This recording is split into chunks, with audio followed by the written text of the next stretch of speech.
Yo, yo, yo, it's your main man with the plan, the Barracuda. Enjoying this Friday. I'm off at the funky job. Fuck the funky job. But anyway, let's get into something.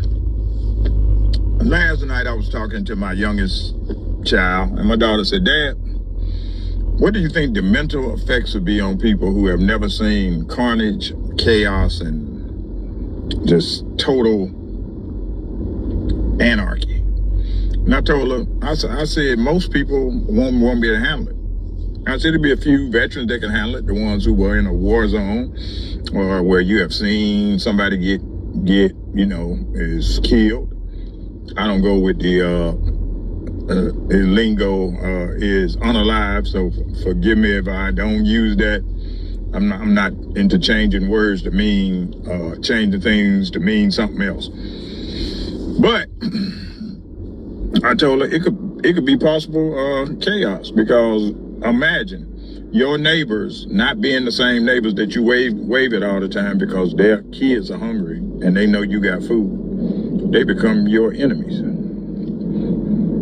Y'all were over there having fun. Let's just say the power goes out. Now, everybody breaking out their grills, trying to cook up their meat before it spoils and everything else. And next thing you know, last time you had a guy over to the house and he was helping you out. We'll just use the name John. John was helping you out. John saw you had a bunch of canned goods and everything. All the fun and games done wore out. People are down in survival mode. His kids are hungry. Middle of the night, you hear somebody trying to get in your door. You come downstairs and you see your neighbor John looking you right in your face. And you're like, what the hell do you want? Oh man, my kids are hungry, this, that, and that. Now, because you understand the situation, you go ahead and throw him a few cans of motherfucking pork and beans and you tell him to get the hell on. And you go ahead and secure your door or whatever you gotta do. But he has just showed you what your neighbors are capable of doing. And this is the thing. He's been there once. He's gonna come back. Are you willing and ready to do whatever needs to be done to stop him or others? You know, you have to pay attention. If they had FEMA lines for food, you got to get your ass down there and stand in that FEMA line too. You got to go in your backyard and put some dirt on your face and look all scraggly, ball your clothes up. You got to wear some bigger clothes to make it look like you losing weight just like everybody else. You can't be looking like you still gaining weight and everybody else's faces is sunken in and all this other stuff. Hey, we don't ever see the Barracuda up there at the FEMA line. I wonder what he got going on. And all it takes is for him to get a group of jokers to come and become the golden horde, which those are the people that are coming to try to ransack and take whatever you got. Just imagine a world in chaos. The sexual assault's gonna be off the chain. Murder's gonna be off the chain. And when I say sexual assaults, I mean men too. Men won't be exempt because you got some people out there that'll do some things. So you need to be getting your mindset ready in case that ever happens. I hope it never happens because my mind is set to knowing what I got to do. And the only people who would take joy in having to kill as many people as they wanted to is those people who there's some type of psychopath is inside. Us normal people don't want to have to do that. We want to be normal. But I want you to sit back and I want you to think about that. What if it came down to you against your neighbors?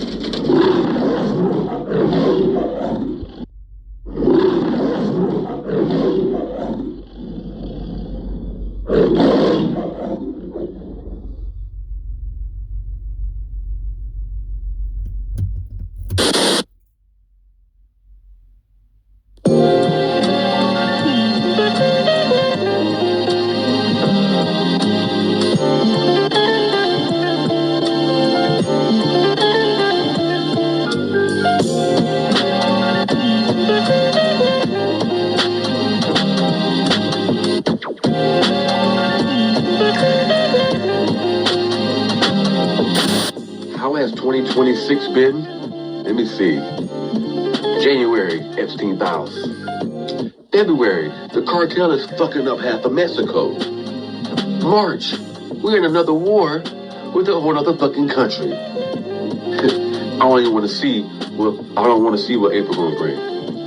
I'm scared to see what April gonna do, man. Coming from a damn April Fool's Day, man. We the motherfucking fools.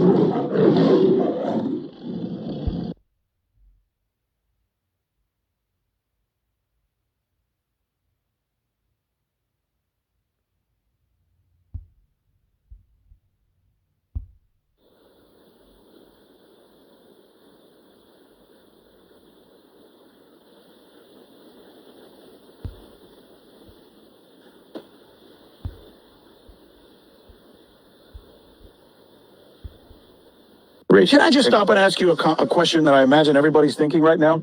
We were led to believe that the United States has such anti-ballistic defense systems that there's no way the Iranians would be able to hit these bases. But I'm not an expert. From what I can tell, Iran is hitting these bases, aren't they? Iran is hitting these bases. It's having a lot of bad effect because one. But why is that? I thought our defenses the U.S. defenses were so strong. Because Israel's more important than the American clients in the Persian Gulf. You're saying that, like, the sophisticated Patriot, for example, are not here, they're there. There are sophisticated Patriots there, but the majority of the air defense is going to Israel. That's what the client or the owner, how you want to look at it. Yeah. They're the ones getting the most, the master system, the masters. These guys, and this is a shock for these client states because they were led to believe, let the U.S. do whatever, let the U.S. base in your country, you're safe. They're not safe. Qatar found out when Israel struck them, right, in the middle of their capital city, that they're not safe. But they continued, and now Iran is striking. In fact, we just had a F-18. The video was out. F-18 got shot down over Kuwait. It's trying to lift up, and it got shot. So they're really a legitimate, from a military standpoint, this is legitimate defense that they're putting up against the United States. Oh yeah, there's no question. Absolutely. Right. This is not like rah-rah stuff because people on either side are going to exaggerate their wins and their losses. You're saying from a military standpoint, they are having real wins in this situation. And the Central Command, where they said, oh, we've lost, we had 3 killed, 5 wounded. That's a lie. Guarantee you that is a lie. I'm not going to say how many because I don't know. But it's a lot more. I guarantee you, it's a lot more than 3 people killed. If you watch the damage photos coming in, Chinese satellites, other satellites, the damage that they've done. There's even a French base in UAE that's burning right now. It's a French aviation base. So. Yeah, as you're telling me that, I'm thinking to myself, as this thing continues to escalate, for example, let's go to Iraq real quick, because all of a sudden we hear Iraq and Yemen are firing into Israel, which has forced the United States to fire. This whole Iraq situation gets really complicated, doesn't it? Because Iran is now firing at the U.S. military bases in Iraq, right? Right. The Americans that are in Iraq has been asking them to leave for 10 years, and they've been telling Iraq to go pound sand. We'll do what we want. Right. So these bases, there's 2,000 Americans, supposedly there's only 2,000, maybe more, that are now isolated in Iraq. Some in Iraqi Kurdistan, the rest, I guess they could make it up to Turkey. The rest are in central Iraq. The militias, Shia militias, are now firing on them.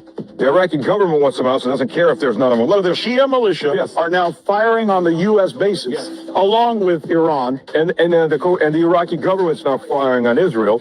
Iran is helping the Iraqi government against the U.S. bases by shooting on them. Oh yeah, this is complicated. This is a very tight neighborhood, and everything's shooting at everybody else. And the worst part is, by the middle of the first day of conflict, Trump was able to turn this from a war in Iran to a regional war with Iraq and Yemen, right? And yesterday he turned it into a religious war. Congratulations.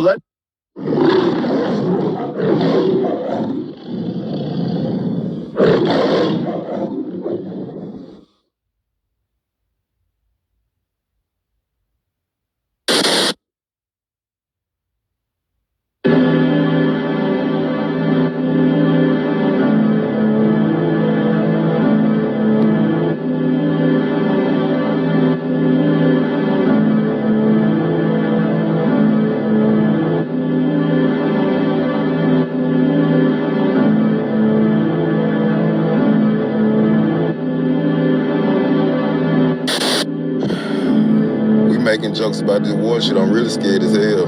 This shit feel like riding in a car with somebody with no doors. You can't get out the joint. And he going 1,000 miles an hour with sunshades on at night with 5% tint on the windshield. I'm scared as hell. What's so scary about it is it ain't shit you can do about it. You can't do nothing but talk about it.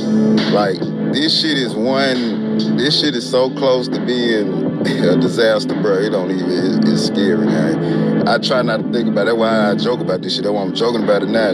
I tell you what, if China, Russia, anybody get involved, I ain't paying no more bills. I ain't paying no bills. I'm gonna have the time of my life. I'm not gonna give a fuck about what nothing nobody got to say about shit. I'm doing crack. I'm doing heroin. I'm doing everything. I'm doing the wildest shit ever. I ain't even gonna wait until the motherfuckers head over here. If one of these bigger countries get involved, I am gonna be so turned. Yeah, so I'm just really just, you know what I'm saying, scared as a motherfucker.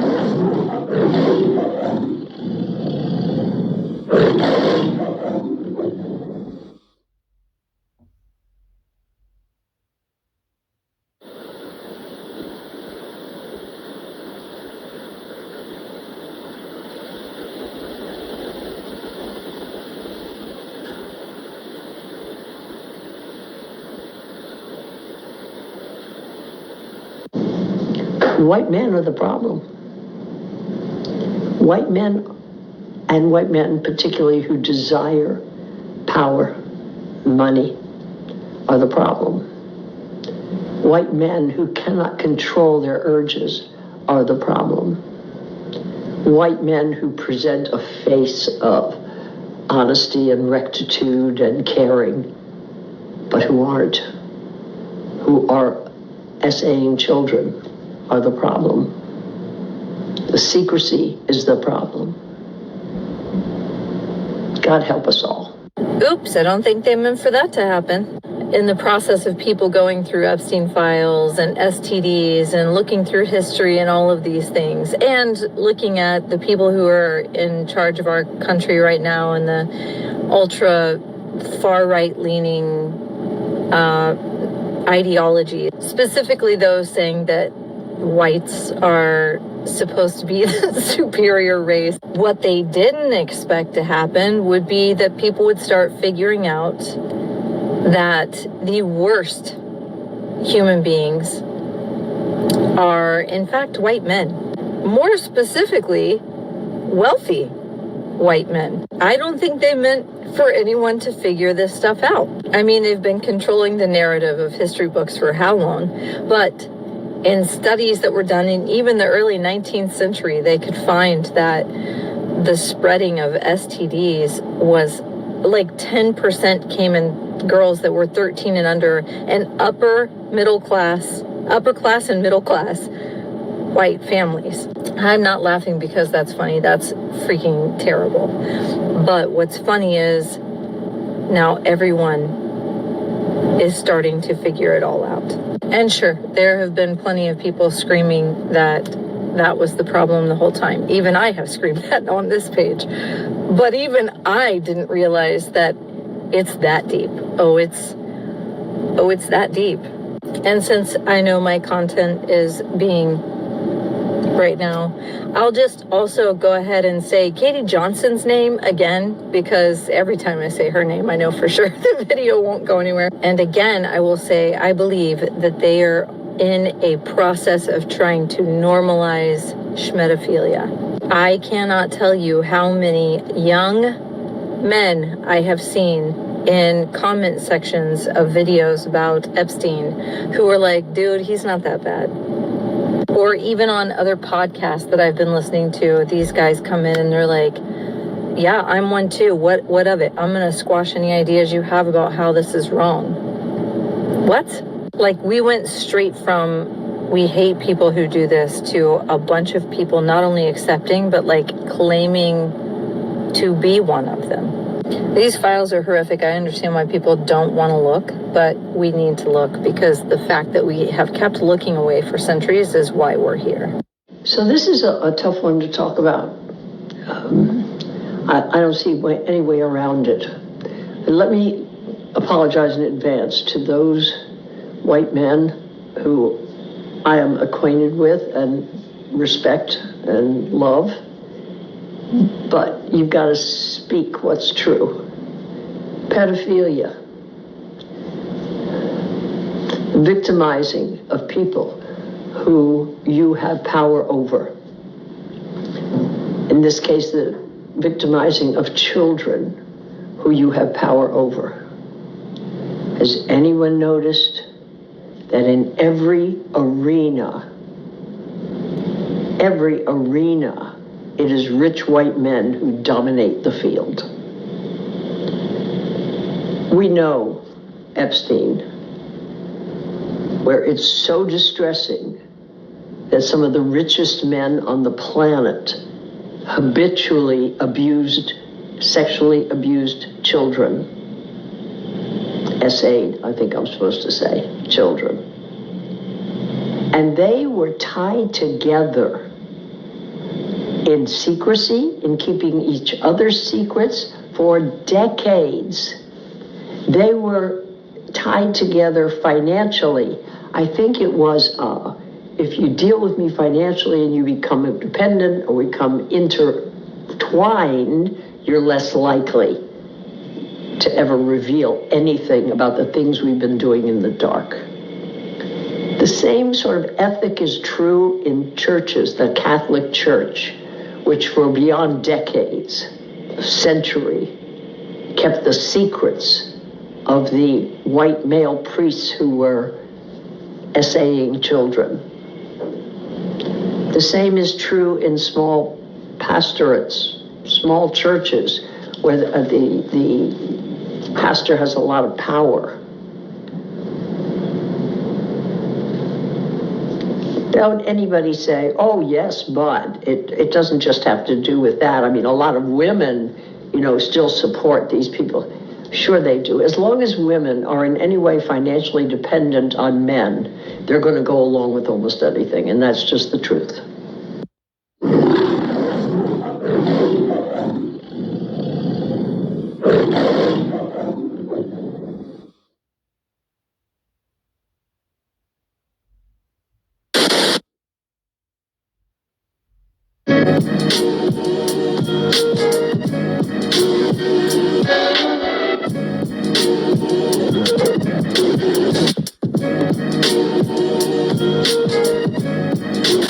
Last word. This is when God comes back for his people. Last word. It ain't gonna be no World War IV. No. And he says it ain't gonna be by flood. It's gonna be by fire and brimstone. That is nuclear war. Nuclear war. Nuclear war. Yeah. So do you think that we have much time left? Like, as in years? Nobody know the time. But I don't think we have 10 years.